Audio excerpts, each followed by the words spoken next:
मणिधर सर्प जो होता है,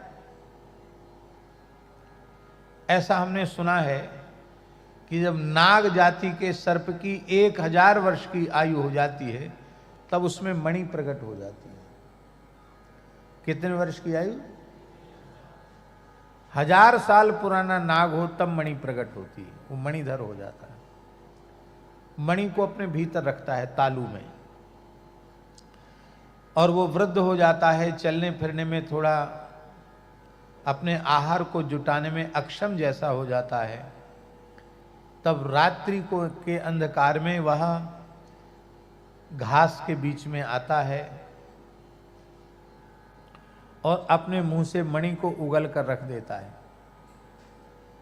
मणि की हल्की हल्की रोशनी, नीली नीली रोशनी मणि से निकलती है और उस रोशनी से आकृष्ट होकर के छोटे छोटे जीव उसके निकट आते हैं, उनका वह आहार कर लेता है और ओष चाट करके उसे बड़ी शांति मिलती। ओष चाटता है क्योंकि वही उसके प्राणों की धारक है।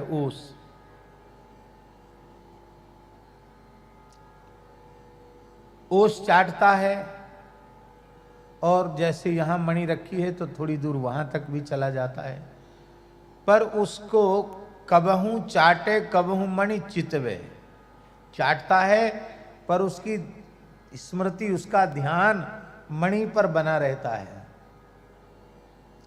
और कथनचित मणि खो गई, मणि किसी ने ले ली तो मणि तज प्राण गंवावे। मणि से विरहित सर्प अपने प्राण त्याग देता है। हमने तो ऐसा सुना है कि किसी काल में भले ही कोई कल्पना ही हो, पर हमने सुना है कि सर्प की मणि प्राप्त करना बहुत कठिन है। उस मणिधर सर्प की फुफकार से व्यक्ति जलकर भस्म हो जाता है। भयंकर विष उसमें होता है, उसकी दृष्टि में विष होता है। तो मणि जब किसी प्रकार से वह रखता है और वह किसी वृक्ष के नीचे मणि रखता है और चारों ओर घूमता है, तो उस समय व्यक्ति अलक्षित भाव से वृक्ष पर चढ़ जाता है पहले ही, और फिर वो ध्यान रखता है कि सर्प कब मणि उगल करके रखे।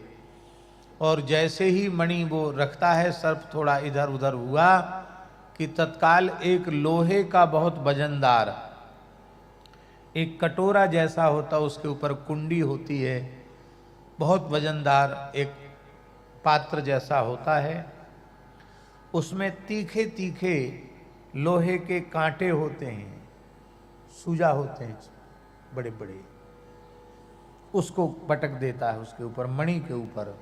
और सर्प उसको निकालने का, उठाने का बहुत प्रयत्न करता है। उसी में उसके फण उसमें बिंध जाते हैं और इसी प्रकार से फण पटक पटक करके उसकी मृत्यु हो जाती है। जब वो मर जाता है तो फिर वह व्यक्ति मणि को ले लेता है। ऐसा हमने सुना है। मणि के बिना सर्प जीवित नहीं रहता। ऐसी ही हमारी मणि श्री ठाकुर जी हैं। हमारे ठाकुर जी का पवित्र नाम ही मणि है। उस मणि की विस्मृति हो जाए, मणि छिन जाए तो प्राण निकल जाए। ऐसी प्रीति श्री ठाकुर जी में हो जाए जैसी वह नाग मणि का चिंतन करता है, मणि का ध्यान करता है, ऐसी ही प्रीति भगवान के चरणों में हो जाए।